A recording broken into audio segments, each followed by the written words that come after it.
So we're signing a very important document, a pretty comprehensive document, and we've had a really great term together, a great relationship.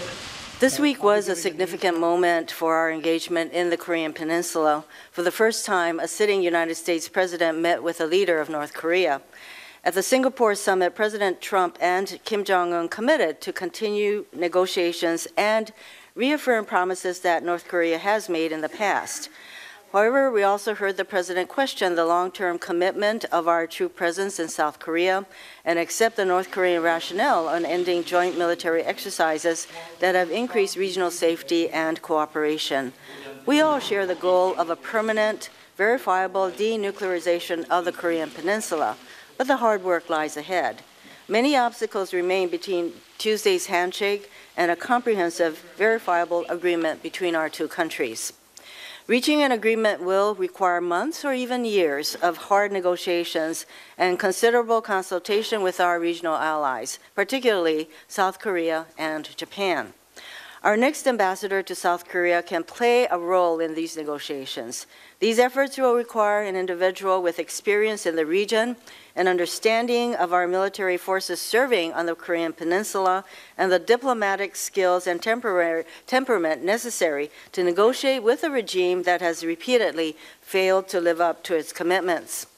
I believe Admiral Harry Harris fits this bill, and I am honored to join Senator Nelson in introducing Admiral Harris to this committee to serve as our next ambassador to South Korea.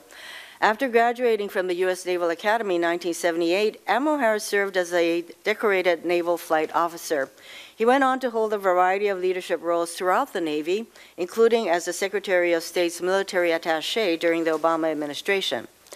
I first met Admiral Harris just before he assumed command of the U.S. Pacific Fleet in October 2013. Over the past 5 years, I've gotten to know Admiral Harris and appreciate his the open, supportive, and candid relationship that we've developed. He and his wife, Bruni Bradley, have become part of our Hawaii Ohana. Upon assuming command of the U.S. Pacific Command in 2015, Admiral Harris dedicated significant time and effort to strengthening America's regional alliances and partnerships.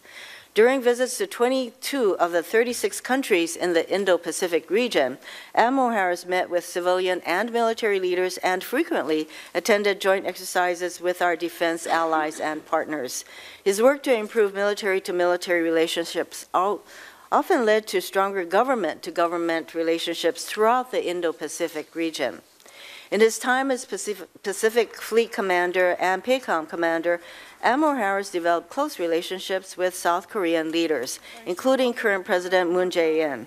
In 2014, he received Korea's Tongil Medal, the country's highest national security merit citation, in recognition of his work with the Republic of Korea Armed Forces. Admiral Harris also worked closely with our congressional delegation and other members of Congress. When my colleagues in the House and Senate visited Hawaii and requested a PACOM briefing, I made it a point to also attend. Admiral Harris's briefings were always thorough, often eye-opening, and left attendees with a deeper appreciation for PACOM and our country's vital interests in the Indo-Pacific region. Many know Admiral Harris as a tough leader with high expectations for the men and women under his command, but I also know him as a down-to-earth, empathetic person. Let me tell you a story. The Washington Post recently highlighted one example of Admiral Harris's dedication to others as part of a profile on Colonel Bruce Hollywood. Bruce was born in Japan to a Japanese mother and an American father. But Bruce's father left his birth mother in Japan, and she put Bruce up for adoption, thinking that that would be best for Bruce under the circumstances. He was adopted by an American couple raised in Texas and went on to serve as an Air Force colonel.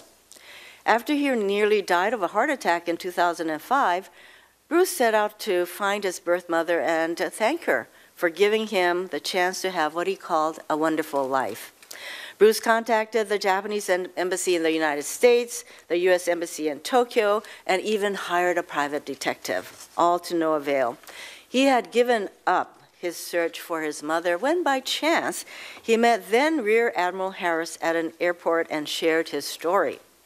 When Admiral Harris told Bruce that he would help him find his birth mother. Bruce was very skeptical, but Admiral Harris was adamant. So Bruce gave him the information he had pieced together. And 10 days later, Bruce received a call while at work at the Pentagon. The Japanese embassy was on the phone with news that they had found, at long last, his birth mother, Nobue Ouchi.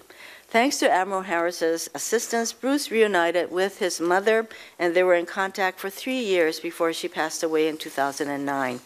So in Admiral Harris, we have someone who is tough-minded and clear-eyed, with tremendous military experience, and someone who is very resourceful and focused on the task at hand. Admiral Harris's expertise in the Indo-Pacific region, his leadership experience and engagement with a variety of stakeholders in the region will stand him in good stead as our ambassador to South Korea. Last month at the Pacific Command Change of Command ceremony, Chief of Naval Operations Admiral John Richardson described Admiral Harris as a warrior diplomat with an insatiable spirit of adventure and an infectious can-do attitude.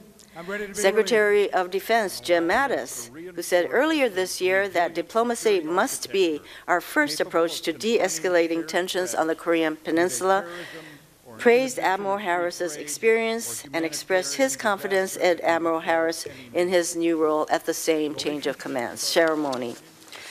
I join Secretary Mattis and so many others in expressing my confidence that Admiral Harris will serve our country well as our next ambassador to South Korea. And I thank this committee for its consideration. Aloha, and my very best to you.